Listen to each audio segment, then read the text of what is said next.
আসসালামু আলাইকুম এভরিওয়ান। আমি আজকে জামালপুরে যাব আমার বোনের বাসায়। সো আমার পুরা ফ্যামিলি যাচ্ছে। আমি আমার বোনের বাসার জন্য কিছু ফল কিনে নিলাম, সামান্য কিছু এখান থেকে, যেহেতু আমের সিজন আমরা আম আর আনারসটা কিনে নিলাম। এখন আমরা চলে যাব হচ্ছে সিএনজি নিতে। আমরা সিএনজি করে যাচ্ছি, তো আমি আর সিএনজি নিয়ে রওনা হয়ে গেলাম। এখন দেখতে পাচ্ছেন বা চারপাশে এত পরিমাণ পানি বেড়েছে, পানি দেখে একদিকে তো ভালো লাগতেছে, প্রকৃতির এত সুন্দর একটা আবহাওয়া, বাট আবার যাদের এই বিভিন্ন মানুষ আছে যাদের মনে করেন এই নিচু এলাকায় বাড়ি, তাদের জন্য কষ্ট লাগতেছে বিষয়টা দেখে।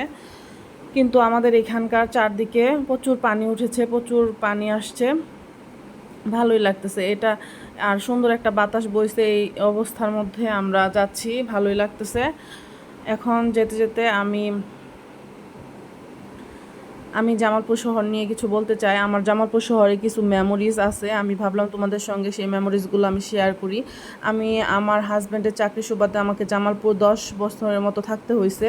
ওইখানকার সাথে জামালপুর শহরটার সাথে আমার অনেক অনেক ভালো ভালো স্মৃতি আছে। জামালপুর শহরটা আমার কাছে আমার নিজের গ্রাম বলো বা আমার শহর বলো, সেটার থেকেও বেশি আমার কাছে ভালো লাগে। প্লাস জামালপুর শহর থেকে আমি অনেক কিছু পেয়েছি, অনেক অনেক নতুন নতুন রিলেশন, নতুন নতুন ফ্রেন্ডশিপ। যেমন আমি জামালপুরে জিম করতাম, 2টা জিমে, হ্যাভেনে আর এবং 6 প্যাকে। আমি হ্যাভেনে ছিলাম 1 বছর, 6 প্যাকে ছিলাম 6-7 মাস। তো ওইখানে কিছু সিনিয়র আপু, ছোট বোন, এদের সঙ্গে আমার এমন একটা সম্পর্ক তৈরি হয়ে গেছে যে ওদের কাছ থেকে আমি সব সময় এমন একটা ফিল পাইতাম যে ওরা মনে হয় আমার নিজের বোন।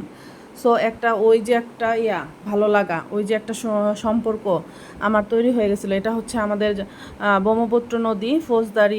এই জায়গাটার সঙ্গে আমার অনেক অনেক অনেক অনেক স্মৃতি আছে। এই জায়গায় আমি আমার হাজব্যান্ড সন্ধ্যার পর হাঁটতে যেতাম, আমার মেয়ে এখানে এই ফুটপাতের রাস্তাটাতে হেঁটে যেত। আর আমাদের রিলেটিভস প্লাস আমি জামালপুরে বলো যত মিষ্টি দোকান আছে, আজমেরি ইজ এ বেস্ট। তো আজমিরিতে আমরা অলওয়েজ জামালপুরে খাইতাম মিষ্টি, আর আমি কিছু মিষ্টি নিয়ে নিলাম। এখন চলে আসছি আমার বোনের বাসায়। সো এটা হচ্ছে ওদের বাসা, ঢুকে যাচ্ছি। যেহেতু প্রাইভেসির একটা বিষয় আছে, অনেকেই ক্যামেরাতে আসতে চায় না, প্লাস অনেক কোথায় আসি বা কি এটা আসলে ভাবে দেখানো ঠিক না। সো আমি আর লোকেশনটা বললাম না।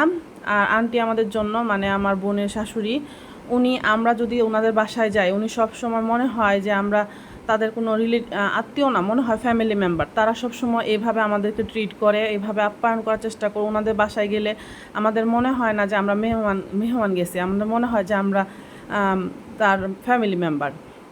সো আন্টি একা একা অনেক কিছু রান্না করছে, একটা প্রাইভেসির ব্যাপার থাকে, এই জন্য আমি সবগুলা রুম ঘুরে ঘুরে দেখাইলাম না। আমি শুধু আমার বোনের বেডরুম আর আন্টি কী কী রান্না করছে সেটাই দেখাইলাম। আন্টি প্রায় 6-7টা আইটেম করেছে, রোস্ট, সবজি, মাছ ভাজি, গরু, খাসি, মিষ্টি দই, অনেক কিছু করছিল।